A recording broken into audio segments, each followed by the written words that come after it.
نحمده ونصلي ونسلم على رسوله الكريم فاعوذ بالله من الشيطان الرجيم ببركة بسم الله الرحمن الرحیم۔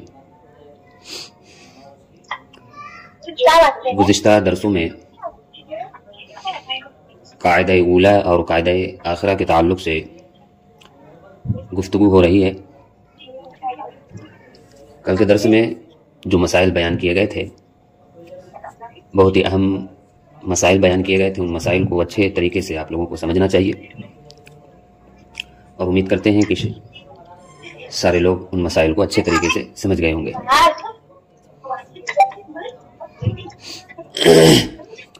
آج پھر ہم نماز کے تعلق سے چند مسائل آپ کی خدمت میں پیش کریں گے جو آپ کے لیے فائدہ مند ہوگا، جو آپ کے لیے خاص طور پر فائدہ مند ہوگا۔ اور وہ مسائل یہ ہوں گے، یعنی اگر نماز پڑھتے ہوئے وضو ٹوٹ جائے تو ایسی صورت میں کس طرح ہم نماز کو مکمل کریں گے، یہ مسئلہ بیان کیا جائے گا۔ دوسرا اہم مسئلہ، حالت حمل میں عورت کس طرح نماز پڑھے گی، یہ مسئلہ بھی بیان کیا جائے گا، اور اس مسئلے میں بہت ساری چیزیں ہیں جو اس پر بھی ڈسکس کیا جائے گا، سمجھ رہے ہیں۔ ایک مسئلہ یہ بھی بیان ہوگا کہ ہماری بوڑھی مائیں یا وہ جن کے پاؤں میں کمر میں تکلیف ہو تو وہ پھر کس طرح سجدہ کرے گی، کرسی پر بیٹھ کر نماز پڑھنے کا حکم، اس کے تعلق سے بھی مسئلہ بیان کیا جائے گا۔ تو بغور سماعت کرے اور جو مسائل ہیں اس کو اچھے طریقے سے ذہن و دماغ میں بٹھائے تاکہ آپ کو آگے پریشانی اور دقت کا سامنا نہ کرنا پڑے۔ اگر یہ سچویشن آپ کی زندگی میں آئے تو آپ اس کو خود بخود ہینڈل کر سکیں، خود بخود آپ ان مسائل پر عمل کر کے ذخیرہ ثواب اکٹھا کر سکتے ہیں۔ تو سب سے پہلا مسئلہ یہ بیان کیا جائے گا کہ دوران نماز اگر وضو ٹوٹ جائے تو کس طرح نماز کو مکمل کیا جائے گا۔ بسم اللہ الرحمن الرحیم۔ ایک سائل نے سوال کیا تھا کہ ایک مسئلہ میں نے کسی مفتی صاحب سے سنا تھا کہ اگر دوران نماز وضو ٹوٹ جائے تو بغیر کسی سے بات کیے ہوئے جائے وضو کو مکمل کرے، وضو کرے، پھر جہاں سے نماز چھوڑے تھے وہاں سے نماز کو شروع کرے۔ تو کیا یہ حکم صرف مردوں کے لیے ہے یا عورتوں کے لیے بھی یہ حکم ہے؟ اس کے تعلق سے انہوں نے سوال کیا تھا، تو میں نے تفصیلاً جواب دے دیا تھا ان کو، اور خلاصہ کلام آپ کے سامنے پیش کر دیتا ہوں۔ اس کو فقہ کی زبان میں بنا کا مسئلہ کہا جاتا ہے۔ ہدایہ وغیرہ آپ پڑھیں گے، شرح بقایا وغیرہ، نور الہضا وغیرہ پڑھیں گے تو اس مسئلے کا نام بنا مسئلہ کہا جاتا ہے، اس مسئلہ کو بنا کا مسئلہ کہا جاتا ہے۔ جواب یہ ہے کہ جی ہاں، عورت بھی نماز میں بنا کر سکتی ہے جبکہ بنا کی شرائط پائی جائے، مگر افضل یہی ہے کہ نماز نئے سرے سے پڑھے، سمجھ رہے؟ جیسا کہ فتاوی عالمگیری میں ہے، مرد و عورت نماز میں بنا کے حکم میں برابر ہے۔ اب بتاؤں گا ڈیٹیل میں آپ کو، عبارت پڑھ کے میں آپ کے سامنے رکھ رہا ہوں۔ دوران نماز جس کا وضو جاتا رہے تو وضو کر کے بقیہ نماز کو وہیں سے جاری رکھنا بنا کہلاتا ہے، سمجھ گئے؟ بنا کیا ہے؟ دوران نماز کسی وجہ سے اگر کسی کا وضو ٹوٹ جاتا ہے، ناقض وضو پایا گیا، تو وضو کر کے بقیہ نماز کو وہیں سے جاری رکھنا، یعنی مثال کے طور پر ایک ایگزامپل دے رہا ہوں میں، کیا آپ 4 رکعت والی نماز پڑھ رہے ہیں، فرض ہو یا سنت کوئی بھی ہو، تیسری رکعت میں آپ کا وضو ٹوٹ گیا، تیسری رکعت میں الحمدللہ شریف پڑھ چکے تھے، سورت ملانے ہی والے تھے کہ آپ کا وضو ٹوٹ گیا، تو آپ جائے وضو کرے اور پھر اللہ اکبر قیام میں آئے، اللہ اکبر کہہ کے ہاتھ باندھے، اور جہاں سے آپ کا وضو ٹوٹا تھا وہاں سے نماز کو جاری رکھے۔ یہ اس صورت میں ہے جب کہ آپ نماز ٹوٹنے کے بعد اور وضو کے پیریڈ میں، وضو کے وقتوں میں کسی سے بھی آپ نے باتیں وغیرہ نہ کی ہو، سمجھ رہے؟ باتیں وغیرہ نہ کی ہو۔ مثال کے طور پر جیسے ہی نماز میں وضو ٹوٹا آپ کا، فوراً آپ وضو کے لیے گئے اور وضو کیا اور نماز میں شریک ہو گئے، اس اثناء میں آپ کسی سے بھی کوئی بات چیت وغیرہ نہیں کیے، تو یہ حکم اس شخص کے لیے ہے۔ اور اگر آپ کا وضو ٹوٹا، آپ وضو بنانے کے لیے گئے، بغل میں کوئی تھی یا تھا، آپ ان سے باتیں کرنے لگے، بتانے لگے کہ یہ سچویشن ہوئی، پھر آپ اگر اس نماز کا بنا کرنا چاہتے ہیں تو پھر آپ کا وہ مانا نہیں جائے گا، آپ کو اثر نو نماز پھر پڑھنا پڑے گا. سمجھ رہے؟ ہاں، جیسا کہ بہار شریعت میں ہے، نماز میں جس کا وضو جاتا رہے، اگرچہ قاعدہ اخیرہ میں تشہد کے بعد سلام سے پہلے تو وضو کر کے جہاں سے باقی ہے وہیں سے پڑھ سکتا ہے، اس کو بنا کہتے ہیں. مگر افضل یہ ہے کہ سرے سے پڑھے، اسے استیناف کہتے ہیں. اس حکم میں مرد اور عورت دونوں کا برابر ہے، یہ حکم دونوں کے لیے برابر ہے. سمجھ رہے؟ وہی مسئلہ بیان کر رہے ہیں کہ اگر دوران نماز اگر کسی کا وضو ٹوٹ جائے تو ایسی صورت میں کیا کرنا چاہیے. تو بتایا گیا کہ ایسی صورت میں جائے، وضو کر کے آئے اور جہاں سے نماز ختم کیے تھے، جہاں پر آپ کے نماز میں وضو ٹوٹا تھا وہیں سے چالو کرے. مگر بہتر اور افضل یہی ہے کہ نئے سرے سے نماز پڑھے، یہ ہے افضل. سمجھ رہے؟ اب آئیے مین مسئلہ. وہ مین مسئلہ کیا ہے کہ حالت حمل میں ہماری بہنیں، ہماری مائیں کس طرح نماز پڑھے گی. اس کے تعلق سے آپ لوگ مسئلہ کو اچھے طریقے سے سمجھ لیں. بسم اللہ الرحمن الرحیم. شرعاً تھوڑی بہت دشواری یا تکلیف ہونے کا اعتبار نہیں ہے، یہ بھی یاد رہے. لہٰذا یہ قاعدہ سمجھ لیجئے کہ جو شخص خود زمین پر یا زمین سے 12 انگل یعنی 9 انچ اونچی سخت چیز رکھ کر، تکیہ بھی نہیں، سخت چیز رکھ کر سجدہ کرنے کی طاقت رکھتا ہو تو اس کے لیے زمین یا اس چیز پر سجدہ کرنا فرض ہے. یہ عبارت پڑھو، میں ابھی پھر اس کو تفصیل کے ساتھ میں بیان کروں گا. سجدے کی جگہ اشارہ کرنے سے نماز نہیں ہوگی. اور جن نمازوں میں قیام فرض ہے، یعنی فرض، واجب اور سنت فجر، ان میں قیام پر قدرت ہوتے ہوئے قیام بھی فرض رہے گا. بیٹھ کر نماز پڑھی تو نماز نہ ہوگی. آگے دیکھیے، ایسا مریض یا حاملہ وغیرہ، ایسا مریض یا حاملہ وغیرہ جو کہ نہ تو زمین پر سجدہ کرنے پر قادر ہو اور نہ ہی زمین پر 12 انگل یعنی 9 انچ اونچی سخت چیز رکھ کر اس پر سجدہ کر سکے، تو ان سے قیام ساقط ہو جاتا ہے. سمجھ رہے؟ ایسی صورت میں فرض، واجب اور سنت فجر بھی بیٹھ کر پڑھنا جائز ہے. زمین پر بیٹھے خواہ کرسی پر، انہیں سجدے کی جگہ اشارہ بھی جائز ہے. ہاں، یہ یاد رہے کہ اشارے سے سجدے کے لیے رکوع کے مقابلے میں سر زیادہ جھکانا ضروری ہے، اور اگر سجدے کے لیے سر زیادہ نہ جھکایا تو سجدہ نہ ہوگا اور نماز بھی نہیں ہوگی. یہ بات بھی ذہن میں رہے کہ کرسی کے سامنے والے تختہ پر سجدہ کرنا سجدہ نہیں بلکہ اشارہ ہی ہے. یہ ہے عبارت. اب اس کو ہم سمجھتے ہیں. مریض بولوں گا تو آپ لوگ اس میں لفظ حاملہ کو بھی ایڈ کر لیجئے گا. سمجھ رہے؟ جب میں مریض بولوں گا تو اس میں لفظ حاملہ کو بھی آپ لوگ ایڈ کر لیجئے گا. ایسا مریض من جملہ حاملہ بھی شریک ہے اس میں. ایسا مریض جو سجدہ کر ہی نہیں سکتا، سجدہ کر ہی نہیں سکتا. سمجھ رہے بات کو؟ ایسی حاملہ عورت جو سجدہ کر ہی نہیں سکتی. سمجھ رہے ہیں؟ سارے پریاس کر لیے مگر ہو ہی نہیں پا رہا ہے، اور ڈاکٹر وغیرہ نے، ماہر ڈاکٹر وغیرہ نے منع کیا ہے کہ اس طرح آپ نہ کریں، نہیں تو آپ کے بیبی پر اثر پڑ سکتا ہے. سمجھ رہے؟